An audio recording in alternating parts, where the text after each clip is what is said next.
Taiwan. I'm Tiffany Wong with news from here in Taiwan and around the world. China is increasingly putting pressure on Taiwan's participation in international events, and Taiwanese groups at a choir competition in Tokyo are the latest to be affected. What should have been a celebratory moment for a choir from Taiwan was soured by cross-strait tensions at a competition in Tokyo. And now the first place choir in the folklore music category, Nibun Chorus.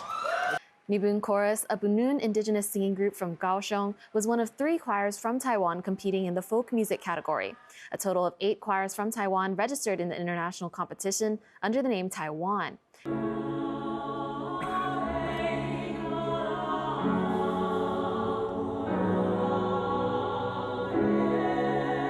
However, on the second day of the competition, their national origin was abruptly changed to Chinese Taipei due to complaints from China. Later, the flags of all of the participating countries that lined the stage were also removed. Lawmakers from both of Taiwan's main political parties condemned the pressure from China. 一定是坚定的支持我们的这个做台湾的选手，那我们也要这个跟这个中共这边提出强烈的抗议，因为其实在国际赛事上，我们不需要有这种政治的打压。比赛之前都还在跟主办单位沟通哦，所以最后在不涉及政治的情况之下，让司仪在透过各种介绍的时候，除了介绍 Chinese Taipei 以外，还把台湾也带进去。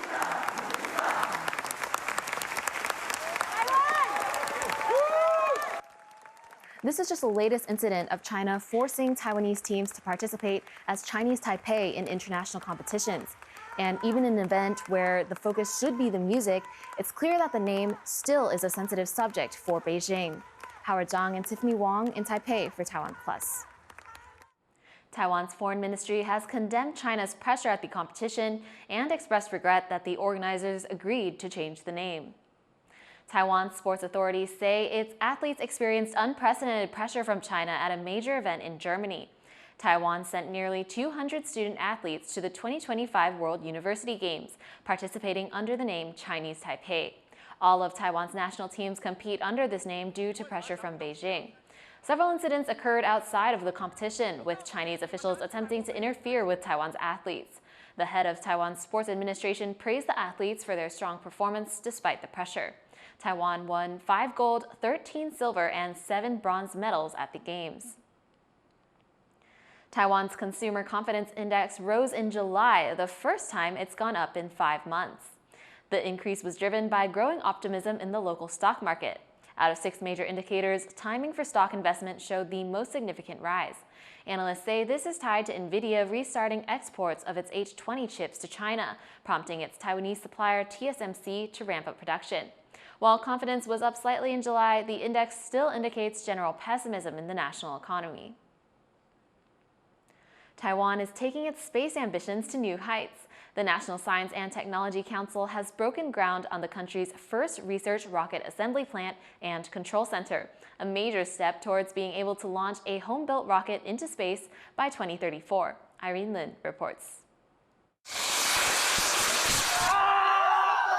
A wave of cheers as these rockets take to the sky in Taiwan's far south. These rockets, built by 10 school teams with technical support from the Taiwan Space Agency, now being demonstrated at the Rocket Taiwan Cup competition. But it's more than just a rocket competition. The Pingtung research facility hosting the event is also opening its new assembly plant and control center, all in hopes of fostering homegrown talent. With global demand for satellites and launch services soaring, Taiwan is racing to build its own rocket supply chain, from design to liftoff. 那台湾借这个机会能够发展卫星的这个产业之外呢，我们也希望能够发展火箭的产业。我们会规划一个太空科技博物馆跟一个太空科技教育馆，特别是在东部的这个教育，我们一定会把太空科技的这个教育从小扎根的这个教育结合地方政府。 And with the National Science and Technology Council aiming to send a homegrown rocket into space by 2034, it's pouring resources into Pingtung, where they also hope to house the country's first national rocket launch site. 包括这个科研火箭的地方，我们所做的跟国科会来连接，跟太空中心来连接，我们真的非常的幸运，也非常的荣耀，能够成为国家在发展太空事业一个很重要的伙伴哈。With growing research and public engagement, these young rocket engineers could soon launch Taiwan into a new era of space dreams. Joseph Wu in Ringland for TaiwanPlus. A clownfish farm in Taiwan's Changhua County is helping protect the ocean in its own unique way. Our reporter Sandy Chi visited the facility to find out how.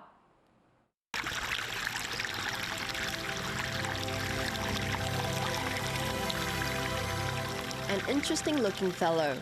This black storm clownfish is not the common and instantly recognizable orange and white kind of clownfish. This designer variety is among the many cultivated by 37-year-old aquaculturist Liam Xue. 在我们在做这个人工小丑的这种配对的过程中，会产生出各种不同花纹啊，或是不同体色、不同表现的这种小丑鱼。This black storm clownfish is one of the most popular varieties on Xue's farm, with over 2,000 of them sold each month to customers in 14 different countries, making up to 25% of his farm's total sales. 很漂亮，很漂亮，很不一样啊，就是很特别这样子。小丑鱼的这个种类跟图案五花八门了，那已经越来越多种不同的纹路，那消费者就有很多不同的选择。消费者对于这个饲养这个海水鱼啊、小丑鱼的这个兴趣啊，会变得比较好。Xue began working with clownfish at the age of 20, when he fell in love with the fish after watching the movie Finding Nemo. 所以就是可以看，然后他如果 Inspired by the Disney animated film, Xue created his very own clownfish kingdom, the biggest clownfish farm in Taiwan. Over more than a decade, Xue has bred 35 varieties of clownfish, each of them taking up to 3 years to successfully develop. And here at this farm, he exports around 100,000 of these fish each year to over a dozen countries.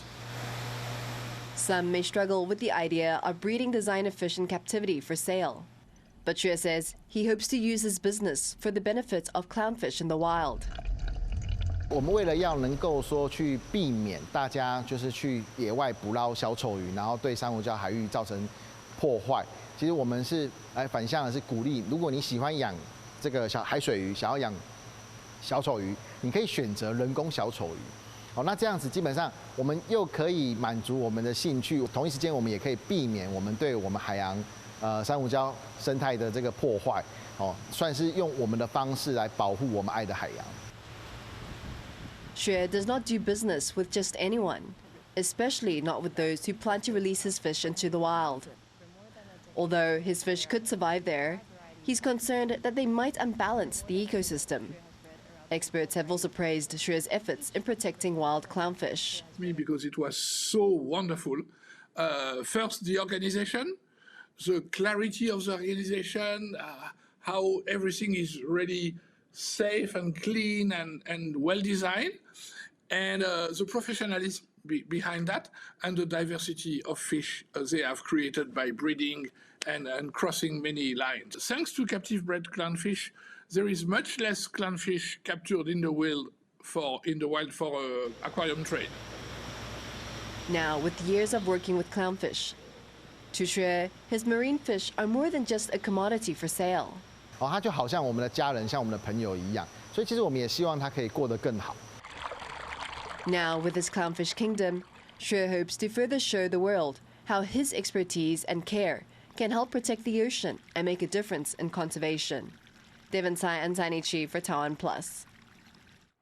Thank you for watching What's Up Taiwan. You can visit the TaiwanPlus website or follow our social media for more stories from Taiwan and around the world.